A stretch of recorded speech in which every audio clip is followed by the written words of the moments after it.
So as the last speaker, I get to do some summary work.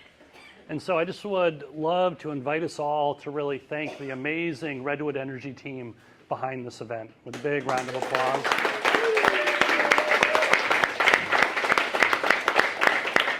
Hello, Helani, Emily, Ashley, and Sean. Sean, I mean, like the Jiminy Cricket of the building electrification movement. I was trying to think of what the right approach, because you are like the moral compass of this movement. You know, you're not afraid to like call bullshit on people. And so Jiminy Cricket didn't quite resonate. You're more like the George Carlin of building electrification. It's like Jiminy Carlin of building electrification. So thank you for your leadership. Thank you for bringing us to a beautiful place like this. Biophilic, just like Dre was talking about, this is for that reason. And just creating this amazing community that you create here. So thank you in particular. Yeah, absolutely. Sean asked me to come and take a big zoom out picture about where are we at on building electrification nationally right now. What's driving demand? Where are policies going? Are we on the right path? And I'm even going to throw a little bit of international work in here as well. So I'm going to take you on a run through about what's happening, but first just a brief introduction. If I could just point to you each time, would that be all right? So folks, I want to have to hear next slide, next slide, next slide. Fantastic, thank you.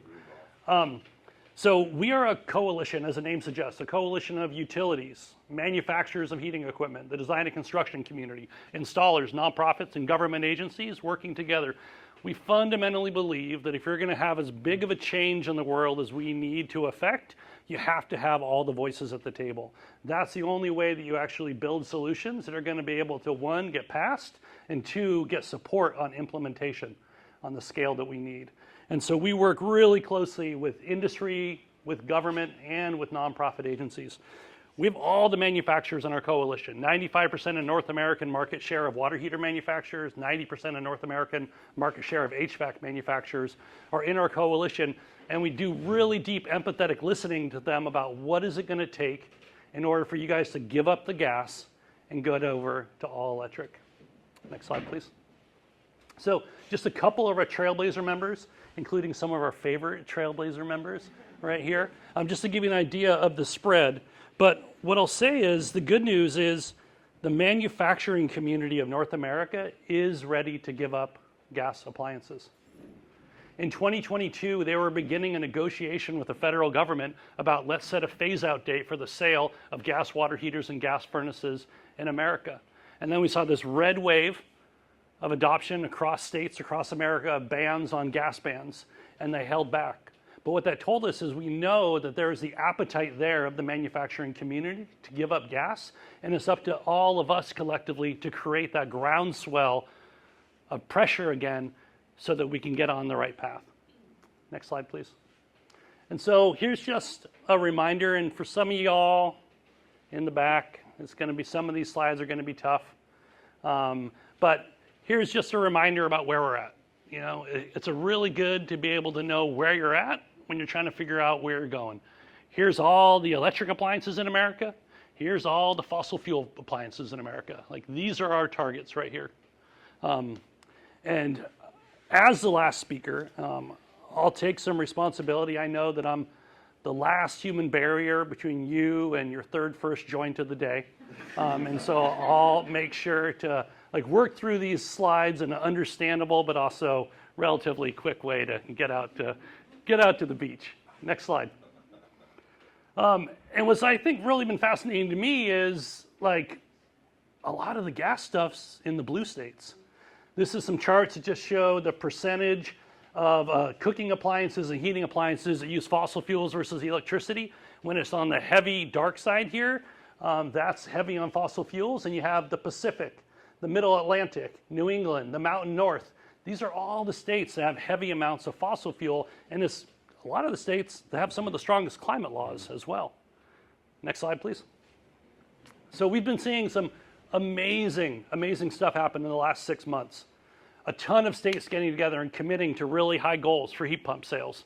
Manufacturers all signing on to joint declarations saying we unequivocally support building decarbonization, and we beg states to adopt these policies so we can create the right market conditions so you can phase out our appliances. Show me another legacy industry in the clean energy movement that uses fossil fuels that is saying, here's a pathway to make us stop selling the products that we built our entire industry on. We're in a very unique industry here in building electrification. So we have amazing momentum happening. Next slide, please. And that policy is resulting in some big changes. Right now, we have 1/4 of Americans that live in a jurisdiction that's adopted a building decarbonization building code that either requires all electric or heavily encourages it. Next slide. And what that has done is it's completely transformed this market in just 3 years. Last year was the second straight year that heat pumps outsold gas furnaces across the United States in every month of the year. That's not happening in Europe. That's not happening in China. That's not happening in Japan. It's happening here in America, and it's because of the policies that we in this room and outside this room have fought for and passed across the United States, and we're just getting started. You see this downturn right here about the gas furnaces are represented in orange and the heat pumps are represented in blue. You see a downturn here on both heat pumps and gas furnaces. This is due to inflation and high interest rates. But if you have air conditioning up here, it also took a dive. Heat pumps are the best performing product in this whole class compared to air conditioners, boilers, or furnaces. Heat pumps have seen the least amount of drop off in these times of high interest rates and high inflation. Next slide, please. And so we find ourselves at a really unique moment. It's a moment that Dr. Emily Grubert calls the mid-transition moment right now. We've had the first 7 years of this movement, and that's really characterized by low awareness of what this is, low availability of product, no policies, no programs. We're really just trying to figure out, like, what is this? We're trying to get noticed. We're trying to actually be a part of the clean energy movement. And I would say that 2023 was probably a good cutting off point about when this changed. 2023 was Stovegate. The high awareness all of a sudden about gas stoves and the impact of gas stoves on health. Now you may believe that Stovegate was really bad for our movement.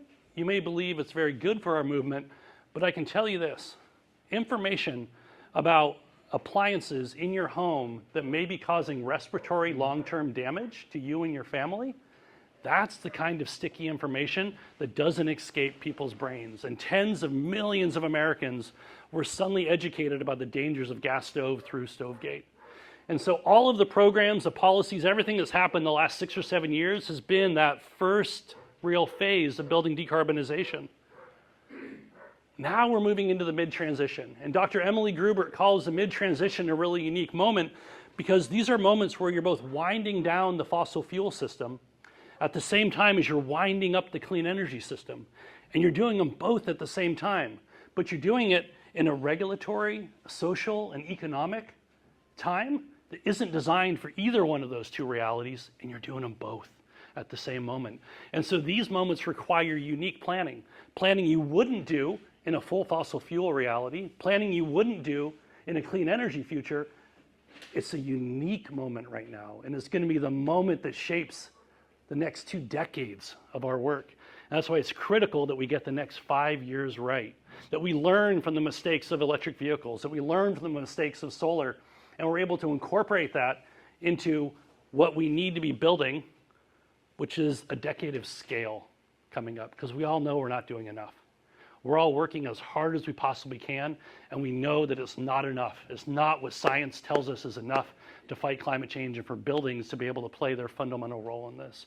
And so we need to be doing over the next 5 years is building an industry and demand that can get us to scale, true scale. And so for us, we really think, how do you optimize the current market model? How do you build a neighborhood scale market model? And how do you prioritize workers and vulnerable communities over these next 5 years to be able to get to that decade?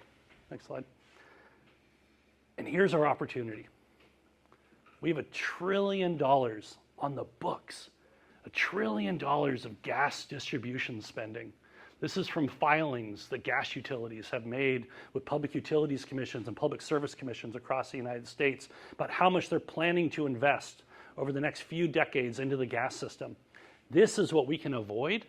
This is the money that we can be investing in building electrification if we can get this right now. Next slide, please. And so what we're seeing is the beginning of mid-transition policies. something different than what we saw in the first 7 years of the movement, something different that we've seen in clean energy, but new approaches about how we're going to be able to carry this out. And we're seeing it at the appliance level, the building level, the neighborhood level, and the gas system planning level. Next slide, please. And so the most popular one, and many of you may have worked on, is building codes. Like, how do you say, let's stop digging the hole any deeper? How do you avoid putting new buildings on gas? How do you avoid expanding the gas system? It has to be the very first thing. Next slide. And it's what this movement is really based on. As I said, one in 4 Americans now lives in one of these jurisdictions. And what this map shows is states that have adopted policies, and then the little circles are the cities that have adopted policies. And yet again, in clean energy, it's the cities, it's the communities, it's the people that are the closest to the voters that have been leading this movement and adopting policies to say we don't want new gas in our community. This is causing not only a change in the way that we build buildings, but it's the one that's causing the most amount of demand for heat pumps, that's giving confidence to the heat pump community that yes, this is really happening, and we can invest in the infrastructure and the manufacturing to make this happen. Next slide, please. The other one we're seeing really take off is building performance standards. This is where you're setting a ceiling for how many emissions are going to be coming from buildings, and then saying over time you have to be reducing your building's emissions or energy use down to 0 or near 0. Next slide. And we're seeing a proliferation of this. And what's amazing about this is you're seeing this not just in the blue states. You're seeing this in the red states and in the purple states. And so what that tells you is this is a policy that actually has legs beyond just the regular climate states that you would be thinking of, and has an opportunity to be able to spread to other areas. These are the policies that are really driving for existing buildings the need to take out fossil fuel systems and put in all electric systems if designed right. Next slide. And then the bans on gas appliance sales. And you should have like clinched up a little bit when I said the word when I said the word ban. Like, oh, we're taking things away from people. We're taking away choice. So right now, California is leading on this. The Bay Area Air Quality Management District, the South Coast Air Quality Management District have both adopted a policy that says by the middle to the end of this decade, they're not going to allow in the Bay Area or the Los Angeles area the sale of gas water heaters or furnaces anymore. And next year, the state of California, the California Air Resources Board, will adopt a similar standard that will go into effect in 2030. And it's up to the rest of us to build the right kind of market so that those laws will actually be able to be put in place. We'll have a market that can support regulations like that. Next slide. There are 10 states across America right now that are considering bans on the sale of gas appliances. A lot of them you would think about, and then the other surprising ones, like Pennsylvania, one of the heaviest fracking states in America right now, is investigating whether or not to be doing a ban on the sale of gas appliances. If you want to look for a leader, it's not Gavin Newsom, it's not Kathy Hochul. Who I'm most impressed by right now is Governor Moore in Maryland. Governor Moore is looking at a building performance standard, a clean heat standard, and a ban on gas appliances next year. I mean, he is working his Maryland Department of Energy like no other department I've seen. Next slide, please. We've done a lot of work really thinking through systematic approaches to gas and the wind down of the gas system. We're calling this kind of loosely like the future of gas. And so we did a big report about New York and looking at the economics of what does business as usual growth look like for expanding the gas system. And it's about $6 to $10 million a mile for distribution line in New York that you could be avoiding. In California, it's about $4 to $6 million a mile to do distribution gas. And what could we be doing with that money instead of investing in this horrible fossil fuel system we know we have to get off of? We also did a big report in Illinois, and I'm about to share with you a slide that was just developed today for the first time ever. Next slide. It's the next one. But this is, if you go back one, so, and forward one.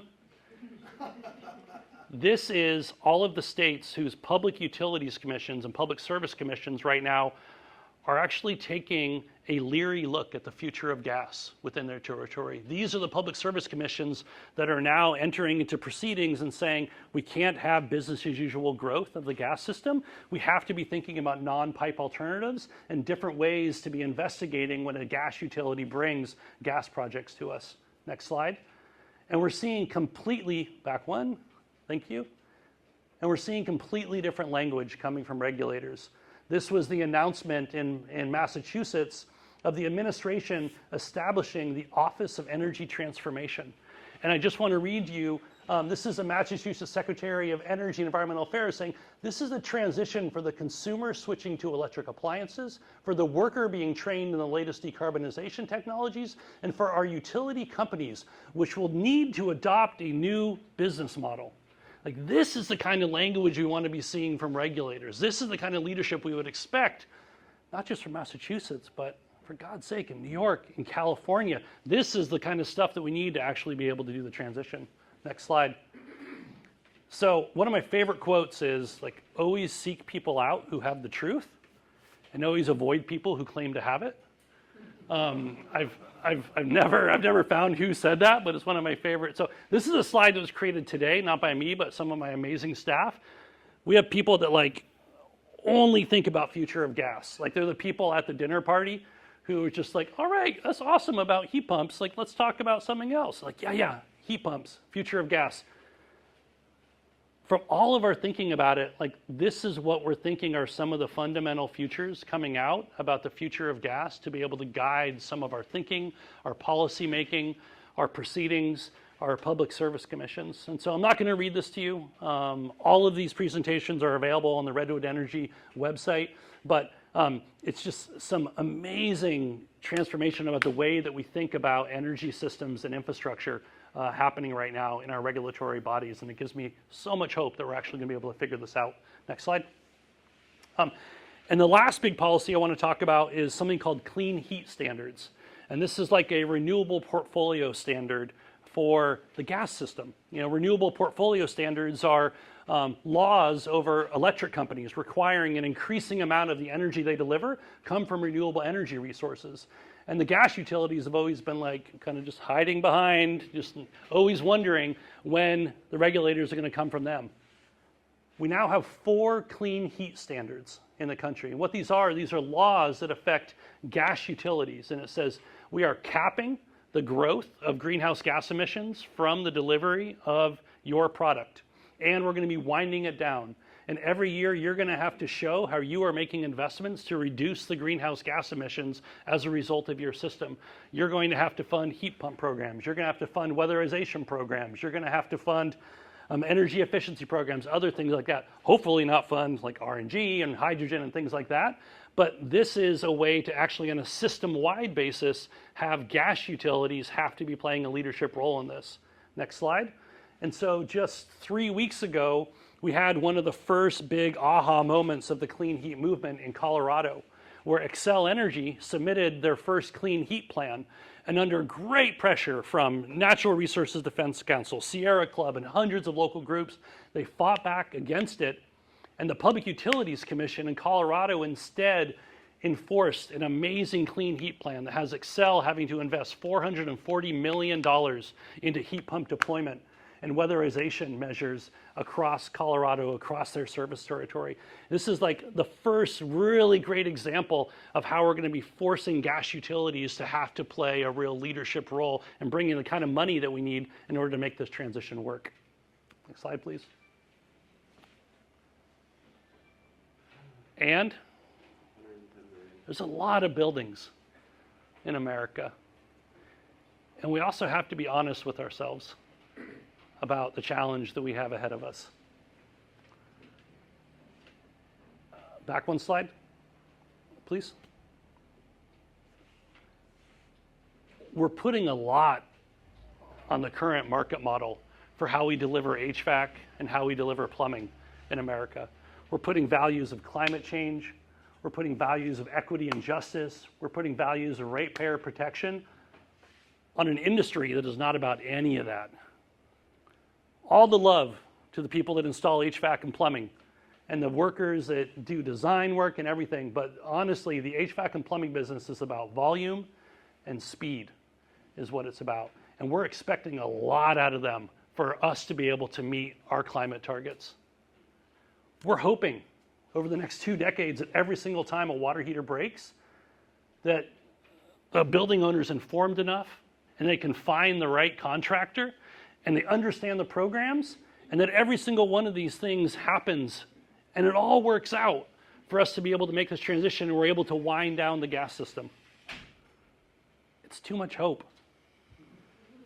Like, hope is not a strategy that we can rely on if we're serious about climate and if we're serious about equity and justice. We have to have another market model that provides a climate and equity backstop. Next slide. We have to have another market model, not that replaces the way we do HVAC and plumbing, but serves as a backstop to make sure that we can actually wind down the gas system on a schedule that science demands, to make sure that we can prioritize vulnerable communities so they're not left on an ever more expensive gas system, and we can protect ratepayers, not having to gold plate 2 energy systems at the same time, even though we know we're going to be cutting off the gas system in 2 decades. And so we have to be building what we at the BDC are calling a neighborhood scale building decarbonization model. A model where we are taking whole neighborhoods off of the gas system at once. A model where when a gas utility is looking at investing that $3 to $10 million a mile for gas system replacement, you instead use half of that to electrify all the buildings on that, and you return the rest to ratepayers in savings. Next slide, please. We're seeing 2 primary emerging models for this right now happening across the United States. Next slide. One is based on the electric network. And what this looks like is a gas company comes to a neighborhood and they say, we have a pipeline replacement coming up in your neighborhood in 5 years. We're not going to do it. We're going to be cutting off the gas to your neighborhood, and we're going to be providing you all with free appliances and replacements. Do all the wiring. We're going to be using union labor. We're going to be purchasing all of it, and you're going to be having good quality installations, $40,000 of appliances going into your home. And it all relies upon the electric network. The transmission work is done, and it's a way to actually manage it. Think about taking 100 homes and just waiting for every single appliance to get done before you can clip off the gas line versus actually managing it, doing this work all at once and clipping off the gas line. It's a managed way of doing this. Next slide. The other model that's emerging is one called thermal energy networks, and it relies upon networked geothermal. Buildings connected to a networked geothermal loop that is using moderately warmed water to be able to go into each home to a geothermal heat pump to be able to provide heating, cooling, and hot water service. This is going to be critical for cold climates, for the Detroits of the world, for the New Yorks of the world. This is what's critical to be able to reduce that winter peak that we're all afraid of on electrification in really cold climates. And so thermal energy networks are taking off in those cold climates in particular. Next slide, please. It's one of the fastest moving pieces of building electrification right now is this neighborhood scale model. You have multiple states working on legislation, including California in the next 2 weeks is probably going to pass a neighborhood scale building decarbonization bill. It's all happening across these states, and you can see that it's happening in a bunch of different areas. And the beautiful thing about neighborhood scale building decarbonization is it brings together people that don't normally work together. Environmentalists, environmental justice activists, manufacturers, utilities, and unions all working together, building a building decarbonization model for the future. You don't have that in any other part of building electrification. And this model is actually bringing folks to the table to work together on it.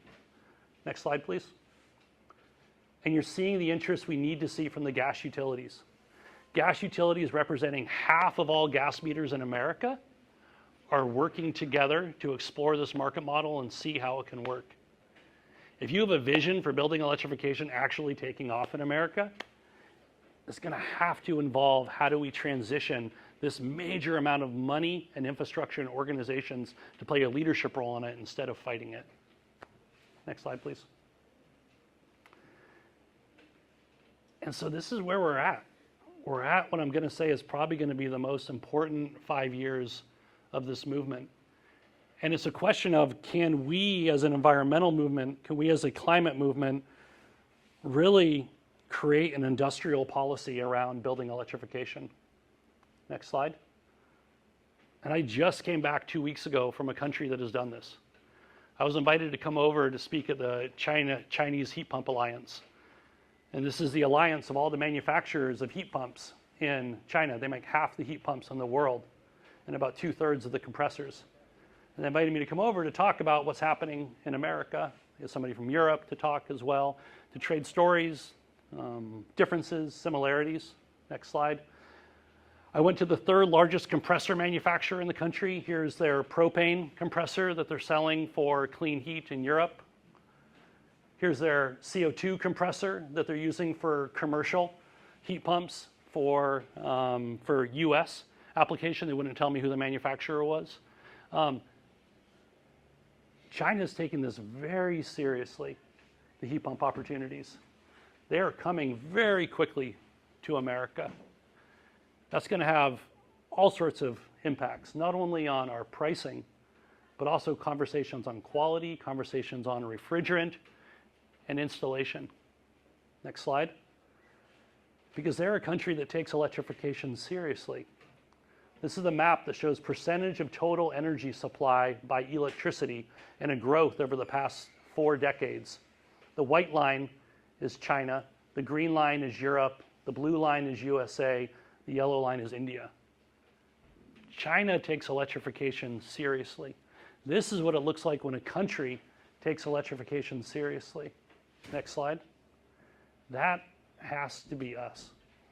And so the question I want to ask you all is, we come to this beautiful place to meet with beautiful people, to have the right conversations that we need about how to create the future that we want.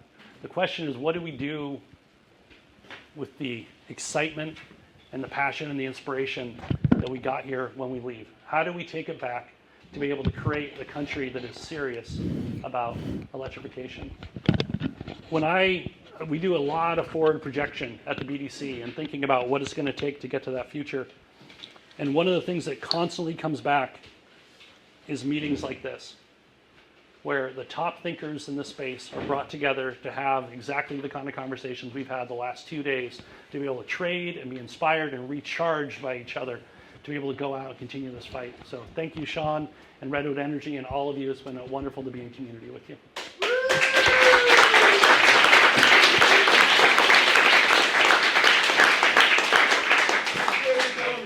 Or two. Okay, so I wanted to know, if Excel's being forced, how long-term viable is it to force them to shut themselves down? What's your thoughts on that? Yeah. So for me, I don't see how we don't avoid a bailout of the gas system, probably in the late 2030s, early 2040s, and probably by taxpayers. Like, we can't put this on ratepayers. Like, we're already seeing it here in California and New York. Ratepayers can't pay the burden of this transition. It has to be polluters, large companies, and the wealthy are the only way we're going to be able to get the kind of money that we need in order to be able to do this. So I'm thinking we most likely are ending up in a bailout of the gas system, probably sometime in the next decade. Why not sooner? I mean, if that's There's not the political will. Political will. Yeah. It's the writing's not on the wall enough. It's like that picture I showed you of all of the gas utilities starting to work on neighborhood scale shows you that they see the writing on the wall. They see where this is going. They're trying to position themselves for the future. That was less than 50%. It was 50%. Yeah. The question is, when will politicians see it? I love the sweeping end, but I did have a specific question about the CARB ban. So, you said everybody flinches when they hear the word ban. I flinch for a different reason because of what happened in Berkeley. But, so I'm wondering if CARB is taking the same approach that the Bay Area Air Quality Management District put by saying they're going to reduce nitrous oxide. So they're kind of coming in from a different angle with it ending up meaning you can't use this other equipment to avoid exactly that terminology of a gas appliance ban. Yeah, they're going to be using greenhouse gas emissions. They are. Yeah. Yeah, as a justification. Yeah. Which they have regulatory authority over. They do. Yeah. And Also over the nitrous oxide. And shouldn't run afoul of EPCA, which Berkeley did. The Berkeley approach did. Yeah. Earlier you said you learned from the mistakes of EVs and solar. What were those mistakes? Yeah, a lot of it comes down to equity of deployment. You know, I think we've seen a lot of solar incentives and EV incentives go to already well-off families. And we have to learn from the deployment models that we use, the incentive programs that we use, about why that happened, because we can't have that happen in our space. We can't have vulnerable lower income communities left on a very expensive gas grid, exacerbating socioeconomic problems. So we need to learn and have better programs than what we use. I will say that solar did a much better job than energy efficiency over the last few years about incentive programs. Like things like the California Solar Initiative with like easy, like low paperwork, high incentives, easy access to money for contractors, way better than anything energy efficiency has done the last 40 years. So we also have to learn the good parts from solar as well.